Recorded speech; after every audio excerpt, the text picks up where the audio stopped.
Praise to the lord. ఈరోజు దేవుడు మనకిచ్చినటువంటి వాగ్దానం ఏమిటంటే, మొదటి దిన వృత్తాంతముల గ్రంథము 13వ అధ్యాయము 14వ వచనం. యెహోవా ఓబేదేదు ఇంటి వారిని అతని సొత్తంతటిని ఆశీర్వదించెను. ఆమేన్. దేవుని మందసము ఓబేదేదు ఇంటిలో మూడు నెలలు ఉండటాన్ని బట్టి దేవుడు అతని ఇంటి వారిని అతని సొత్తంతటిని ఆశీర్వదించాడు. దేవుని మందసము ఓబేదేదు ఇంటిలో ఉండటం అంటే సాక్షాత్తు దేవుడే ఆయన ఇంటిలో ఉండటం. దేవుడు ఓబేదేదు ఇంటిలో ఉన్నాడు కాబట్టి ఓబేదేదు ఇంటి వారిని అతని సొత్తంతటిని దేవుడు ఆశీర్వదించాడు. అట్లాగే దేవుడు మన ఇంటిలో ఉంటే మన ఇంటి వారిని మన సొత్తంతటిని కూడా దేవుడు ఆశీర్వదిస్తాడు.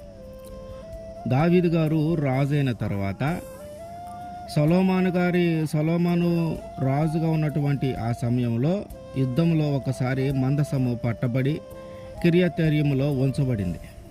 దావీదు రాజైన తర్వాత ఆ కిర్యత్యారీము నుండి ఆ మందసమును తీసుకొని వద్దామని చెప్పి తన చుట్టుపక్కన ఉన్న వాళ్ళందరినీ సమాజముగా ఏర్పాటు చేసి వాళ్ళందరితో చెప్పాడు, మనము తిరిగి ఆ మందసాన్ని తీసుకొని వద్దాము అని.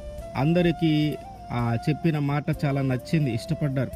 కాబట్టి అందరం కలిసి ఆ మందసమును తెద్దామని తీసుకొని వచ్చేటప్పుడు జరిగిన విషయం ఏంటంటే, అది ఎక్కించుకొని తీసుకొని రావటానికి ఒక బండిని సిద్ధం చేశారు.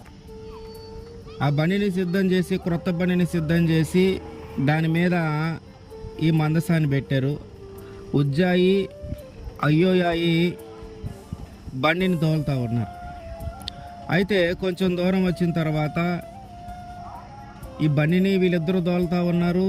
మిగతా వాళ్ళందరూ కూడా దేవుని మందసము ముందు పాటలు పాడుతూ సితారాలు వాయిస్తూ స్వరమండలాలను తంబూరాలు ఇలా తమ పూర్ణ మనసుతో పూర్ణ ఆత్మతో పూర్ణ శక్తితో వాళ్ళు పాటలు పాడుతూ నాట్యం చేస్తూ ఆనందంగా మందసాన్ని తీసుకొని వస్తూ ఉన్నారు.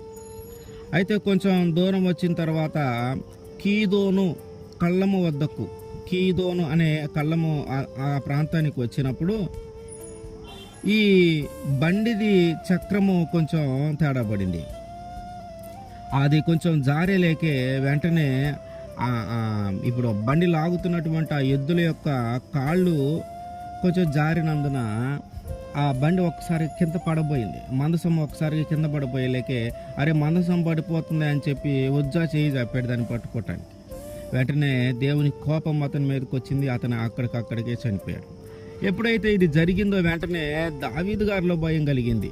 అమ్మో, ఇట్లా అయితే తేడా పడతాను, ఈ మందసము నా ఇంట్లో ఎందుకులే అని చెప్పి ఓబేదేదు ఇంట్లో ఉంచాడు.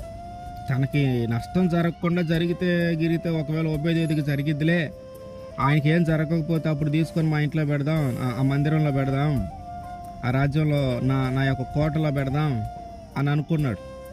కానీ ఆశ్చర్యంగా ఎప్పుడైతే ఓబేదేదు ఇంట్లో పెట్టాడో, ఓబేదేదు ఇంటిలో మందసము 3 నెలలు ఉంది.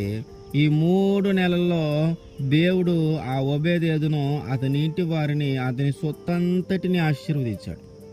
ఎప్పుడైతే ఆశీర్వదించాడని తెలుస్తూ ఉందో మళ్ళీ వెంటనే ఆ దావీదు గారు ఆ ఓబేదేదు ఇంట్లో ఉన్న మందసాన్ని తీసుకొని వచ్చి ఆ యొక్క రాజు ఉండే ఆ ప్రాంతంలోనికి తీసుకొని వచ్చాడు. కనుక ఓబేదేదు ఎందుకు ఆశీర్వదింపబడ్డాడంటే దేవుని మందసం ఆయన ఇంట్లో ఉంది అంటే దేవుడే ఆయన ఇంట్లో ఉన్నాడు. అట్లాగే మనము కూడా ఆశీర్వదింపబడాలంటే దేవుడు మన ఇంటిలో ఉండాలి. దేవుడు మన ఇంటిలో ఉంటే మనం కూడా ఆశీర్వదింపబడతాము. కనుక ఆయన్ని మన ఇంట్లోకి చేర్చుకోవటానికి ఆయనని మన హృదయంలో చేర్చుకునే ఒక ప్రయత్నం మనం చేయగలగాలి.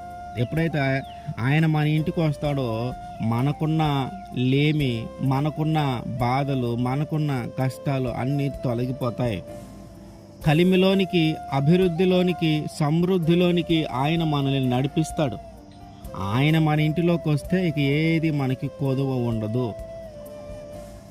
ఓబేదేదు ఇంటికి వచ్చాడు, ఆయన సమస్తము ఆశీర్వాదం పొందుకున్నాడు. అట్లాగే మన ఇంటికి వస్తే దేవుడు మనము కూడా ఆశీర్వాదం పొందుకుంటాం, సమృద్ధిని పొందుకుంటాం. అయితే మనం పిలవాల దేవుణ్ణి, నా ఇంటిలోనికి రండి, నా హృదయంలోనికి రండి మనం పిలిస్తే ఆయన ఖచ్చితంగా వస్తాడు. ఆయన వచ్చాడంటే మనం ఆశీర్వదింపబడతాము. ఆమెన్.